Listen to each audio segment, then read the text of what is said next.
Okay.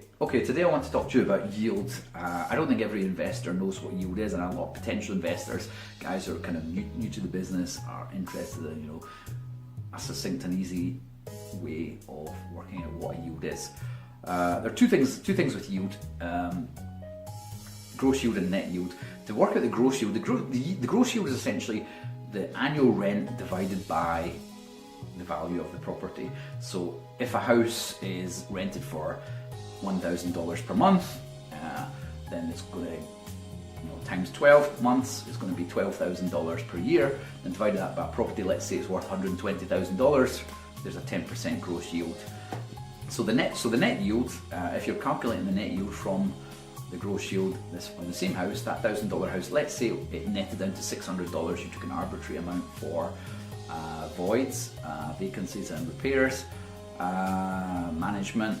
In Buffalo you have city taxes, you have to pay insurance, you have to insure your house, you probably will also pay the water bill. So let's imagine that $1,000 per month is actually $600 per month. It's probably going to be more in real life, but let's be conservative. That's $600 per month will work out as $7,200 per year.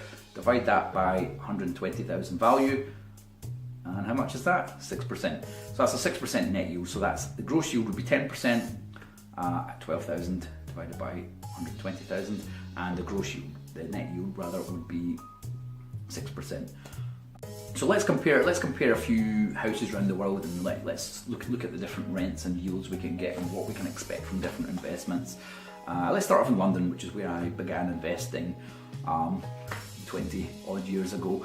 In London right now, in Hackney, which is where I used to be based, a two-bedroom ex-council house will cost me £300,000 minimum. It will rent for about £1,400 per month. That'll give me about 5.6% gross yield right now.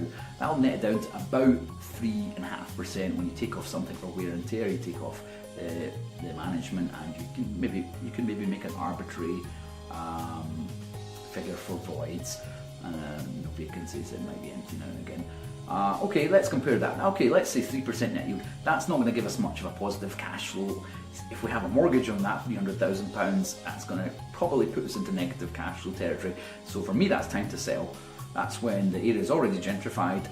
The yield has fallen from about 15.5% when I was buying these in the early 2000s to netting under 5%. That's absolutely terrible cash flow. Okay, let's move on to a less developed area in the UK, like Liverpool. Right now you can buy new build apartments for 50, 60, 70,000 pounds, a lot cheaper. An example I looked at today was £50,000 for a 5-year 9% net yield, which is not bad. It's a student apartment, so it's very much beholden to risks connected to, number one, student populations, number two, interest rates. You're going to have a little bit of a cash flow cushion there, but it's not going to be strong. You're going to be looking at 3 or 4% there, and when the guarantee runs out, you can also guarantee that your net yield will fall. When I look at Buffalo, when I compare this to Buffalo, where I'm buying right now, I bought a house last week in number 65 Right. You can look it up in Zillow. Cost was $42,000. It's rented for $1,000 per month.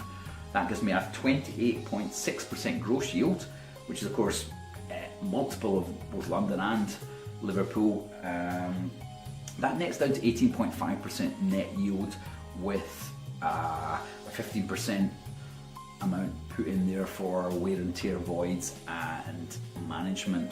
Obviously taking in tax and various other outgoings. That's 18.5% is about the same as what Warren Buffett gets with his Berkshire Hathaway investment vehicle per year, not including capital growth in the house purchase here. So if I'm matching Warren Buffett in terms of just my regular cash flow, that's an investment I want to be in. So that's where I'm buying right now, and I hope you can join me.